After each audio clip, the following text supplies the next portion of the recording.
So, pag-usapan natin itong si Congressman Teves, nakita nila sa Timor-Leste, and it is confirmed, nakita sa video na kasama itong si Manny Pacquiao at itong si Congressman Teves sa Timor-Leste. Yan ang statement ngayon ng spokesperson ng DOJ. Okay, yan ang pag-uusapan natin. At pangalawa nating pag-uusapan ay itong confidential funds sa lahat ng ahensya ng gobyerno this coming 2024, no? 10 ahensya ng gobyerno isinisulong yan, no? Ito ay diniscuss ni Stella Kimbo, no? Alam natin yan, si Stella Kimbo, nag-trending yan the other day, no? So isa sa kanyang statement doon ay tanggalin na yung mga confidential funds na yan. Okay? So, yan ang pag-uusapan natin. Pero bago ang lahat, help me na i-like at i-share tong video natin sa Facebook at sa YouTube para marami ang makaalam dito sa update, sa mga mahalagang impormasyon. No? Dito lang yan sa Don Mar TV. Okay? So, i-like at i-share tong video natin sa Facebook at sa YouTube. Sabay-sabay tayong mag-like and share. 1, 2, 3, go! Thank you. And also guys, i-subscribe, i-follow itong Don Mar TV para lagi kayong updated sa mga balita na kagaya nito. Okay? So, sabay-sabay tayong mag-follow and subscribe sa Don Mar TV para you will be updated. So, sabay-sabay tayo. Follow, subscribe, Don Mar TV. 1, 2, 3, go! Thank you. Okay, bago pang lahat, no, nandito pala tayo sa Tarlac City. No, mayroon tayong nag-chaperon tayo dito sa mga athletes, okay? So, una, ito ngang si Congressman Teves kinonfirm ito, no, ng DOJ na itong si Manny Pacquiao pala pumunta sa Timor-Leste, pero ang tinanong nila as per statement ni Manny Pacquiao hindi yan sinasadya na magkita itong si Manny Pacquiao at si Congressman Teves. Yan ang confirm, no? Nakita sila doon na hindi sinasadya, tapos confirm na nasa Timor-Leste pala itong si Congressman Teves, na alam naman natin na matagal na itong hinahanap ng authorities, government, no, officials ng ating pamahalaan dahil nga dyan sa kanyang issue sa nangyari kay Governor Digamo, no? So, confirm na nasa sa Timor-Leste. Ngayon, ang tanong, ano ba ang gagawin dito sa pamahalaan ng Pilipinas? Dahil nga na-confirm, nakita nila itong si Congressman Teves. So, sabi nga dito ni Miko Clavio, no, na nagsilbing spokesperson ng DOJ, ipina-intensify raw nila itong huli ni Congressman Teves. Yan ang sabi niya. At nakipag-coordinate na raw yung Malacanang at yung gobyerno ng Pilipinas sa Timor-Leste, no, government to government, na magpatulong raw sila sa Timor-Leste na itong si Congressman Teves ay mabalik na dito sa Pilipinas. Okay? So, hindi natin alam, no, na kung paano nila gagawin yan, no? But, yeah, confirm yan. At nag-e-expect itong DOJ na itong si Congressman Teves ay uuwi na sa Pilipinas dahil nga nakita siya doon. Pero for now, hindi pa, naghihintay pa yung taong bayan sa statement ni Remulla dito, no? Yan ang aabangan ng taong bayan, yung statement ni Remulla sa video na yan, no?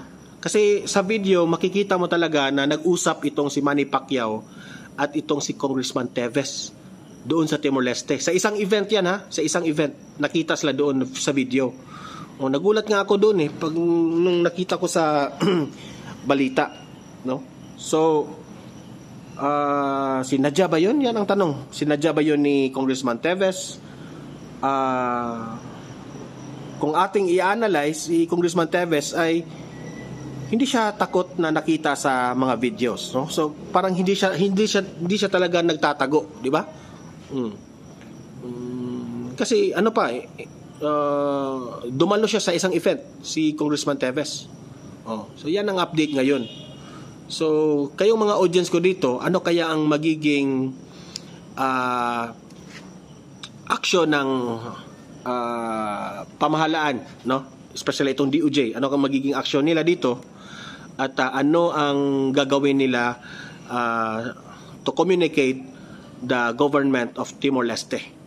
Okay, aabangan natin yan. Yan ang update, no? Hindi pa tayo makapag-komentaryo dyan dahil nga ito ay, sabi nga nila, no?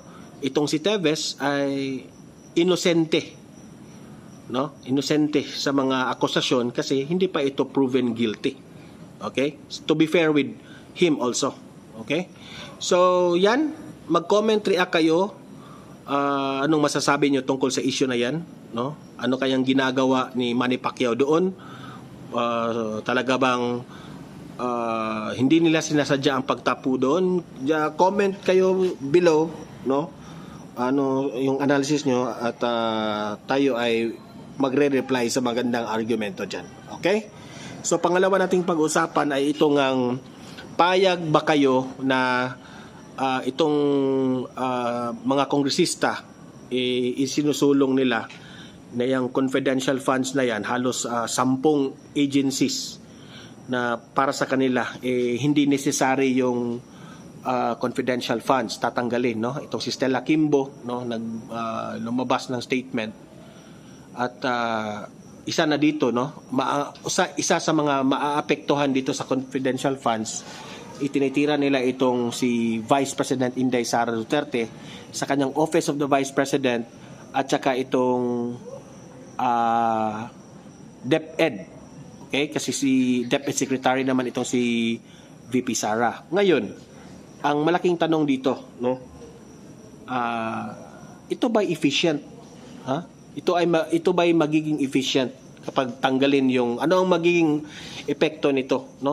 Nabasa ko sa comments, marami sa taong bayan nagugustuhan nila yung idea ni Stella Kimbo na kunin talaga yung confidential funds sa 10 agency na yan na pwede raw na wala yung confidential funds na yan. Okay? So on the side naman kay VP Sara at itong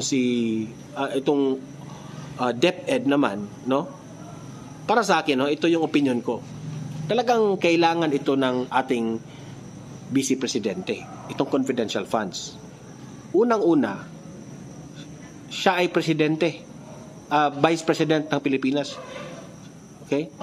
Second highest ranking official ng Pilipinas.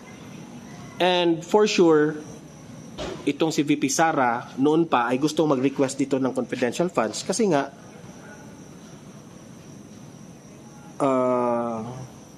marami ring mga kalaban ng gobyerno na gustong ayaw itong ating mga officials like si VP Sara, di ba? So para sa akin hindi naman na masakit, no, pero doble ingat na lang sa ating Vice Presidente kapag hindi na ma-approve itong confidential funds because itong confidential funds talaga ay nakakatulong sa kanilang security. No, kasi yan ang hindi nila maiintindihan itong grupo nila Castro Bakit may confidential funds? Ayaw nila ng confidential funds ng grupo nila. Gusto nilang bigyan yung mga confidential funds yung mga ahensya na like kagaya ng ahensya na nakakatulong raw dito sa conflict ng China sa West Philippine Sea, which is tama nga naman, no? Pero from the word itself, confidential, no? Nasa normal na yan, nasa batas natin, na hindi talaga yan pwede ipag-alam sa publiko, confidential, kasi yung mga kaaway ng gobyerno, malalaman nila, mapiligro yung ating mga government officials. Sa ngayon siguro hindi nila makita yung importante kasi wala pang nangyari. Kung meron nang mangyari, 'di ba? Kawawa yung ating government officials. Like sa nangyari ni Roel Digamo sa Negros, 'di ba? Former Governor Roel Digamo, 'di ba? Isa rin 'yun. For security reasons, meron tayong confidential funds to fund some of the yung mga galaw ng gobyerno na hindi pwedeng ipag-alam sa kalaban ng ating sa ating bansa. Okay? Alam niyo na kung ano, hindi ko dapat i-mention yan dito sa ating Facebook at sa YouTube dahil nga bawal yung word na yan, itong grupo na ito. Okay? Naalam naman natin na itong si Castro, itong si Raul Manuel at itong si Arlene Brosas, matagal na silang na-link dito, no? Hindi natin alam, no? Hindi natin alam. Hindi naman tayo manghusga kaagad kanila ito sa Bakabayan Black. Pero they are linked with these groups already. Nalilink sila dito. Okay? Kaya nga, yung mga analysis ng ibang vloggers, analysis ng ibang mga political analyst, kaya ayaw nila yung confidential funds na yan, dahil raw, no? Di umano, sila ang nagsabi, no? Maaapektuhan sila dito. Castro, Raul at Brosas, totoo ba yan, no? Sagutin nyo yan. Kung lagi ninyong tinatanong kay VP Sara, saan mo ginasta yung 100 million na confidential funds, sana naman yung taong bayan naman ang magtanong sa inyong tatlo, Makabayan Black, bakit ayaw nyo ang confidential funds? What's the main reason? Bakit ayaw nyo? I-explain nyo rin para fair, di ba? Para